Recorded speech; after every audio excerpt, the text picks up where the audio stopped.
रमेश अपने बेटे रोहित के साथ रात को दुकान से थका हारा घर पहुंचा।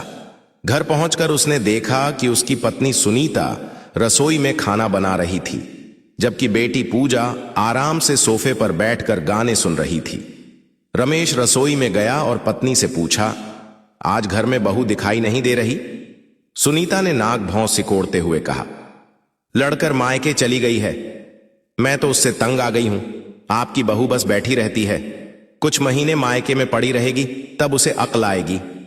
उनका बेटा रोहित रसोई के बाहर खड़ा होकर माता पिता की बातें सुन रहा था। रमेश बोला, घर में झगड़ा फसाद तुम भी करती हो, अकेली बहू को ही दोष क्यों देती हो?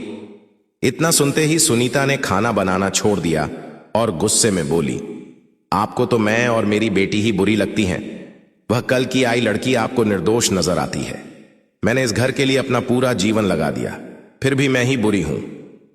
रमेश ने सख्त स्वर में कहा, बस करो, अब बहुत हो गया। पिछले 1 साल से तुम लोगों ने घर का माहौल खराब कर रखा है। पूरे दिन लड़ाई झगड़े होते रहते हैं। मैं और मेरा बेटा मेहनत करके अच्छा कमा रहे हैं, तुम्हें हर सुविधा दी है, फिर भी घर में शांति नहीं है। मैं बहुत दिन चुप रहा, लेकिन अब और नहीं। सुनीता ने पति की आंखों में देखते हुए कहा, बेटे की शादी होते ही वह लड़की अच्छी लगने लगी और हम मां बेटी बुरी लगने लगी। क्या अब हमें घर से निकाल दोगे? रमेश बोला, शादी में लाखों रुपए खर्च करके बहू को इस घर में लाया था, लेकिन तुम उसे अपना नहीं बना सकी। वह अभी सिर्फ 24 साल की है। अगर उसे भी अपनी बेटी की तरह अपनाया होता तो आज यह नौबत नहीं आती। जिस घर में इंसान 2 घड़ी चैन से खाना भी न खा सके, वहां मैं नहीं रह सकता।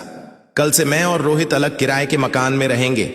अगले ही दिन रमेश ने सचमुच एक किराए का मकान ले लिया और वह अपने बेटे रोहित के साथ वहां रहने लगा।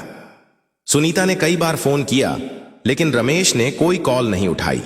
उसने सोचा कि कुछ दिनों की नाराजगी है, फिर दोनों वापस आ जाएंगे। उधर मायके जाने के 2 दिन बाद बहू नेहा ने अपने पति रोहित को फोन किया और कहा, जब तक मेरे लिए अलग घर नहीं लोगे, मैं वापस नहीं आऊंगी। मुझे तुम्हारी मां और बहन के साथ नहीं रहना। रोहित ने शांत स्वर में जवाब दिया, अलग घर तो ले लिया है, लेकिन तुम्हारे लिए नहीं।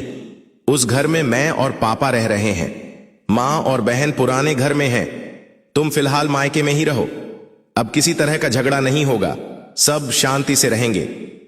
इतना कहकर उसने फोन रख दिया और फिर दोबारा कॉल नहीं उठाई। पिता और पुत्र दोनों घर के रोज रोज के झगड़ों से तंग आ चुके थे। वे बहुत समझा चुके थे, लेकिन कोई बदलाव नहीं आया था। अब उन्हें शांति मिल रही थी। सुबह शाम काम वाली आकर घर का काम कर जाती और दोनों दुकान पर चले जाते। शाम को लौटकर आराम से खाना खाते और चैन से सो जाते। करीब 10 दिन बाद सुनीता दुकान पर पहुंची। आते ही बोली, लोग क्या कहेंगे? क्यों हमारी हंसी उड़वा रहे हो? घर चलो। रमेश ने शांत स्वर में कहा, हंसी अब नहीं उड़ रही। हंसी तो तब उड़ती थी जब घर में रोज झगड़े होते थे और पूरा मोहल्ला सुनता था।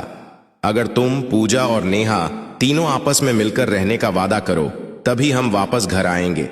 सुनीता बिना कुछ कहे वापस लौट गई। वह बहू को फोन करके बुलाना नहीं चाहती थी। उसके मन में था कि नेहा कुछ महीने मायके में रहेगी तो उसे सबक मिल जाएगा। लेकिन पति और बेटे के अलग रहने के फैसले ने उसकी सारी योजनाओं पर पानी फेर दिया।